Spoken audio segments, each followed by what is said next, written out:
Alors, bonjour à tous.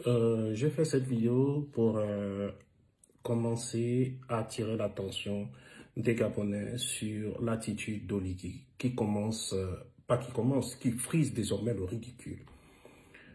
Vous le savez tous, je ne suis pas un adepte des vidéos, mais lorsque j'en fais une, c'est que ça ne va pas.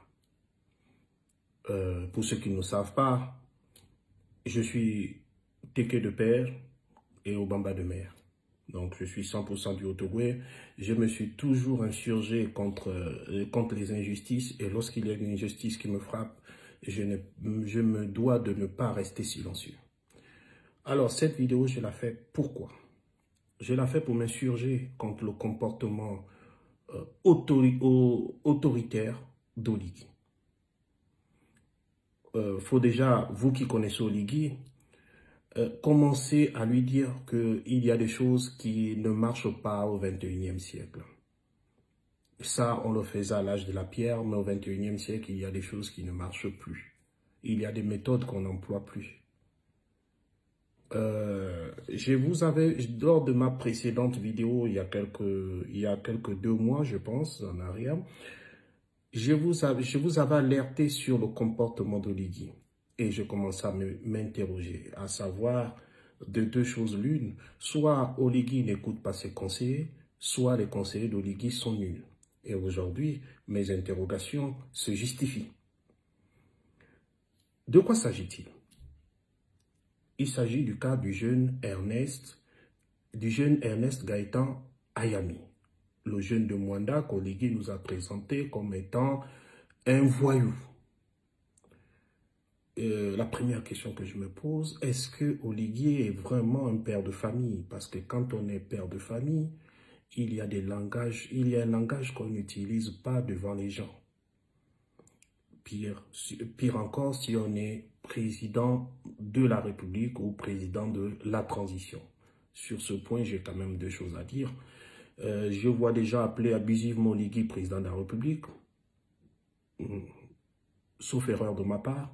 Oligui n'a jamais été élu par le peuple gabonais et il ne détient pas un mandat du peuple. Il est président de la transition, c'est logique, mais de là à abuser, à dire qu'il est président de la République, il y a un pas à ne pas franchir. Et je ne le considère pas comme président de la République, d'abord je ne l'ai jamais élu. Personne ne l'a élu parmi nous. Oligui, comme je vous l'ai dit tantôt, affiche un comportement qui frise le ridicule. Le jeune Ayami qui nous a été présenté comme un voyou n'en est pas un. C'est un jeune de Mwanda qui a grandi dans la ville de Mwanda où il y a fait ses études primaires et secondaires. Il s'est envolé vers Libreville après son baccalauréat et il est arrivé à Libreville où il est titulaire de 2 masters. Je dis bien, il est titulaire de 2 masters, pas hors du Gabon, à l'UOB, où les conditions d'études, d'apprentissage sont très difficiles. Voilà un garçon à féliciter. Ensuite, ayant vécu à Mwanda, étant fils de Mwanda, il est reparti dans sa ville et voilà une situation qui se pointe à lui. La situation oppose la communauté et les habitants des quartiers Léima et l'Écolo 2, pardon, excusez-moi. Et ce jeune garçon s'est dit, je vais mettre ce que j'ai appris à l'école au service de la population. Chose tout à fait logique que nous tous nous aurions fait. Il est devenu président de l'association des populations déguerpies de l'Écolo 2 et de l'Éima. Vous voyez bien qu'à partir de ce moment, il est vu d'un mauvais œil par les autorités actuelles de la communauté, les voleurs de grands chemins que vous connaissez, dont Batolo et son gang. C'est quoi le problème? Le problème, c'est que Comilog s'est implanté à Mwanda. Tout le monde le sait, en s'implantant, Comilog a trouvé des populations autochtones. Elle se limitait à exploiter le manganèse dans la zone qui lui avait été confiée. Il s'avère que les besoins en manganèse augmentent. Le Niger ayant fermé certainement ayant désormais pris son destin en main, veut lui-même vendre son uranium, et donc il va falloir chercher d'autres gisements ailleurs.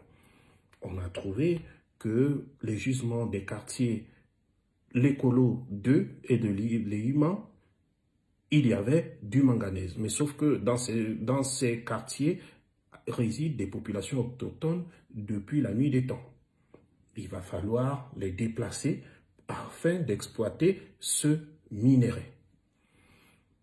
Et de là, Comilog, via la RSE, va débourser des milliards de francs CFA. Le plan était que Comilog débourse 7 milliards de francs CFA par an sur 7 ans pour accompagner les populations à être relogées et à être indemnisées. Le problème, c'est que cet argent a miraculeusement disparu. Comme toujours, aucune enquête ne menée, aucun suspect n'est incarcéré, c'est la cour du roi Péto. Arrive Oligui Nguema, qui nous promet la justice, qui nous promet la fin des copains-coquins, qui nous promet monts et merveilles. Et à la fin, on se rend compte que Oligui Nguema est même plus nul qu'Ali Bongo. Et je l'avais déjà dit, ne vous attendez pas à quelque chose de grand de la part de cet homme. Il ne le saura pas. D'abord, c'est une marionnette, pilotée, dont les marionnettistes tiennent les cordes en sourdine, et vous les connaissez. Déjà, quand je vous avoue, il suffit juste de regarder. Il y a combien de Bongos en prison? Il y a combien de Bongos inquiétés? Vous comprenez qui sont les marionnettistes. Son oncle Oyiba était DG de l'ancienne, la défunte Paris Bagabon. Je n'étais encore qu'un gamin, de rien du tout. Aujourd'hui, j'ai grandi. Et il est toujours à l'actuel BGFI. Et comme m'a dit frère Bateke, BGFI c'est l'argent des Bongos. Le jour où les Bongos partiront, cette banque va s'écrouler. Ça ne m'étonnerait pas. Nous allons continuer, c'était pas ça le but, on en parlera une autre fois peut-être si vous voulez. Donc du coup, ces populations devaient être déplacées. Le plan était de débourser 7 milliards sur 7 ans pour accompagner les populations. L'argent disparaît. Aucune enquête, aucune personne n'est inquiétée. Ce qu'on fait, on va chercher un terrain, je ne sais où, je ne sais comment, soi-disant viabilisé par des experts internationaux. Regardez vous-même les conditions des terrains. On construit des taudis, c'est des taudis, soi-disant d'une valeur de 18 milliards de francs CFA. Alors qu'avec 18 milliards de francs CFA, on aurait développé toute la ville de Mwanda. On aurait construit des logements sociaux dans toute la ville de Mwanda. Là aussi, personne n'est inquiété. Et Batolo étant maître dans l'art de la manipulation et de la corruption, il a dû corrompre des gens autour d'Oligui, il a dû corrompre des gens autour dans la sphère judiciaire, il a dû corrompre des gens autour dans l'administration publique et privée afin d'arriver pour arriver à ses fins. Et qu'est-ce qui se passe aujourd'hui? Le bilan est là. Comment une affaire pendante devant la justice, Oligui va-t-il se mêler? A-t-il pris la mesure de la chose dans laquelle il rentre? Avait-il tous les éléments? Je ne dirais pas non, puisqu'il a en face de lui les services de renseignement qui lui font les bulletins de renseignement chaque matin. Il en a. Il ne peut pas ne pas dire qu'il ne savait pas. Ce déplacement Mwanda équivaut-il à... il est vraiment opportun à quelques jours, parce que l'audience aura lieu le 22 février 2024.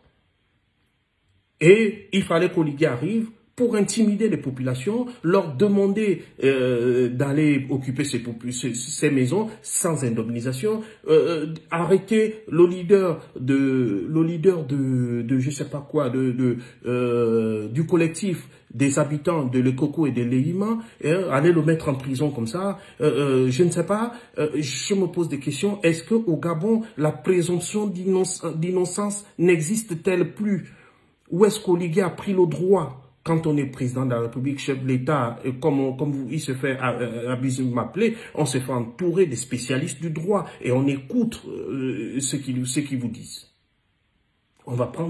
Oligui n'a pas rendez-vous avec ce jeune homme. On envoie les militaires aller le chercher. Il faut nous montrer ta maison. Ce jeune, depuis qu'il a... Il savait pertinemment, il le sait, qu'à s'attaquer à un mastodonte comme la Comilogue et le groupe Eramet et Batolo et son gang de voleurs, forcément sa vie sera en jeu. C'est pas un idiot qui va vous dire, allons-y, je vais vous montrer où j'habite. Sauf s'il veut écouter ses jours sur terre. Il n'a pas voulu vous montrer là où il habite. Et de deux, il n'avait pas rendez-vous avec Oligui. Est-ce que si moi j'atterris au bureau d'Oligui aujourd'hui, je dis que je veux le voir, il va me recevoir? Pourquoi n'avoir pas envoyé une convocation à ce jeune homme, lui demandant de venir le rencontrer et de discuter avec lui, savoir ce qu'il a à dire? Au lieu de lui envoyer, c'est pas un criminel de grand chemin, on envoie des militaires, on le met sur la place publique, on le fait passer pour l'ennemi numéro 1 de la République. Il faut que ça s'arrête. Et c'est comme ça que vous pensez restaurer les institutions. C'est avec ces méthodes-là. Comment, à quelques semaines, on dira, à moins de 2 semaines de l'audience, Oligui intervient dans une affaire qui pend devant les tribunaux? Je ne comprends pas. Voulait-il faire plaisir à son frère franc-maçon Batolo? Ou a-t-il été corrompu par Batolo? Ce qui ne peut pas m'étonner parce que je vous ai toujours dit, Oligui aime 2 choses, les femmes et l'argent. J'ai écrit à plusieurs reprises. Je l'ai démontré. La Fondation Sylvia recevait 500 millions de francs CFA par an de la Comilogue, que Batolo versait à Sylvia ou la Fondation Sylvia, c'est ce nom. Il n'y a jamais eu d'enquête. Tous les détournements de la Comilogue passent par la RSE. Je l'ai écrit, je l'ai dénoncé. Aucune enquête. Batolo, aussi incroyable que cela puisse paraître, Batolo est toujours en fonction. Voilà Oligui qui arrive à Mwanda. Il veut peindre Batolo comme étant un super travailleur. La population crie sur ce dernier. Oligui n'est pas gêné. S'il aurait vu, s'il aurait commandé les fiches auprès des services de renseignement, cela lui aurait évité cette honte. Il y a quelque chose. Vous qui voyez Oligui, demandez-lui de respecter la fonction et surtout de se faire respecter. Je ne sais pas si parce qu'il n'était pas préparé à arriver à cette fonction, je ne sais pas si c'est parce que c'est l'argent qui monte à la tête, mais ce n'est pas l'Oligui que je connais. L'Oligui que je connais était un garçon très calme, très à l'écoute. Qu'est-ce qui s'est passé?